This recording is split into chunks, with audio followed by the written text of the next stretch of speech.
This audio program by Radio AI is generated using artificial intelligence technologies. The voices you hear in this program are synthetic, and the thoughts they express are shaped through artificial intelligence-driven reasoning and iterative refinement.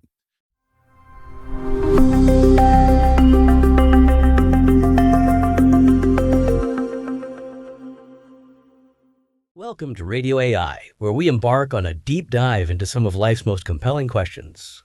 Today, we're tackling something I think many of us run into almost daily. You see it at work, maybe in families, certainly in communities.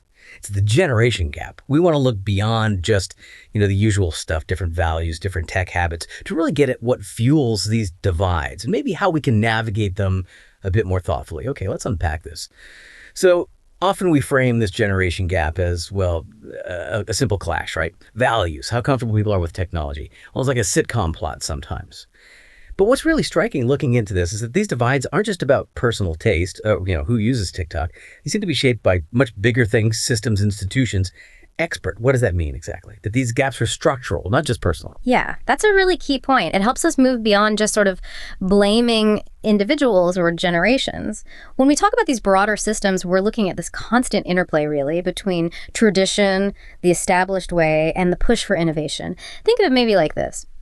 Older generations often kind of become guardians of hard-won wisdom, things that have worked.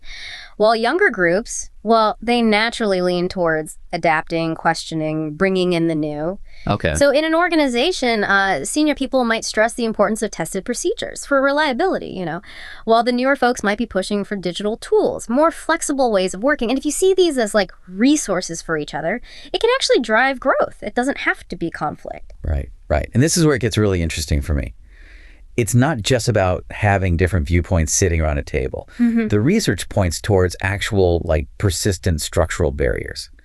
We're talking about maybe workplace policies that automatically link decision-making power to how long you've been there, to seniority, or even just those unwritten rules, the culture that kind of discourages younger members from speaking up or challenging things. Exactly. So bridging the gap isn't just let's all be nicer or change our minds individually. It's about changing the institutions themselves. It really points that way. And these barriers, they can be incredibly subtle. For example, maybe in a company, there's just an unspoken norm that only the senior leaders present important stuff to clients. Okay. Which means maybe unintentionally, younger talent doesn't get that visibility, that experience, or maybe how people get promoted is heavily weighted towards just years served rather than, say, impact or bringing in new skills. Got it. Not always written down, but powerful. Very powerful. They shape the culture, deciding whose voice gets amplified and often whose gets kind of muted. Younger voices often. So that leads to the big question now. If it's more than just individual attitudes, if these structures are so embedded, how do we bridge these gaps effectively? Mm-hmm. Talking, dialogue, that's usually the first answer, right? And sure, it's needed, but maybe it's not enough on its own. Precisely. It's necessary, but definitely not sufficient. Because real constructive conversation means we have to get past some deep, sometimes unconscious assumptions. Like a senior manager might, without realizing it, assume younger staff aren't committed because they talk about work-life balance differently. Or a junior person might see resistance to a new tech tool as just stubbornness. Instead of maybe a legitimate concern. Exactly. Maybe it's about data security or fitting it into a complex existing system. It requires real humility and reciprocity from everyone involved. And what about technology? It often gets blamed for causing the gap. Yeah, the great divider. But could it actually be part of the solution? A bridge? Absolutely. It really can be. The impact isn't about the tool itself, is it? It's about the intention behind it, the context. Sure, social media can create filter bubbles, echo chambers, we know that. But imagine purposefully designed online forums, maybe, meant to connect different generations around specific projects or topics that could build empathy understanding if done right. Interesting. And here's another idea, maybe a bit counterintuitive, that came up. The thought that maybe not all generation gaps are bad. How so? Well, the suggestion is that some divides might actually serve a purpose, a socially functional role even.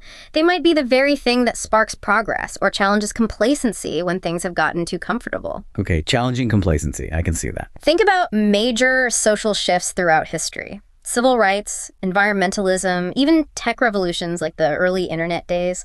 Often, those were pushed forward by newer generations really challenging the status quo, pushing boundaries that established institutions weren't ready for.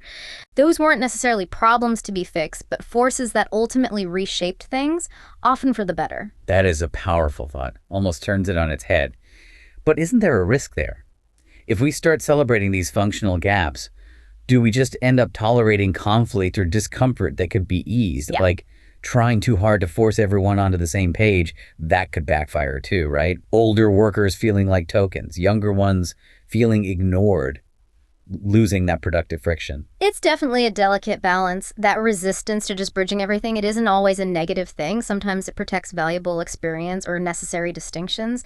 The aim probably shouldn't be to just flatten all the differences, make everyone the same. It's more about managing those differences so they become a source of strength, of dynamism, not just gridlock. So figuring out which gaps are destructive and which ones might actually be useful. Exactly. Which ones, if we channel them right, could lead to real innovation? Ultimately, this whole negotiation between continuity and change, it isn't really a problem you solve and then you're done. It's more like an ongoing process, something to be managed constantly. It requires continuous critical reflection, valuing difference not just because it makes meetings less tense, but seeing it as a vital resource for adapting, for innovating, especially in a world that's always changing. A process to be managed, not a problem to be solved. Yeah. I like that. And that brings us to the end of our deep dive for today. Thank you so much for joining us here on Radio AI. We really hope this exploration gave you some new perspectives on something that, well, it touches all of our lives in one way or another. We would genuinely love to hear your thoughts, your reflections down in the comments below. Hope to have you with us again on Radio AI. Until next time.